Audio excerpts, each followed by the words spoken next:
hindi nakakaalam kung paano ang wastong pagpaparami ng adenium, ang gagawin po natin, lagyan natin ng kapirasong hiwa and then ibabaluktot.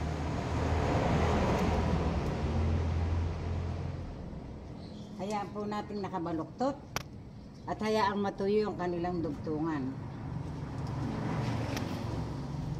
Ganito po. Para 100% ang kanyang pagkabuhay. Kung tatanggalin po natin ang sariwa at itutusok sa lupa, malulusaw po yung ating sanga. Kaya kailangan hiwain and then baluktotin. Pagkayari ng 2 linggo, pwede na po ninyo siyang itanim. Ganito lang po, napakadali para 100% ang kanyang pagkabuhay. Huwag po agad tatanggalin sa puno at itatanim.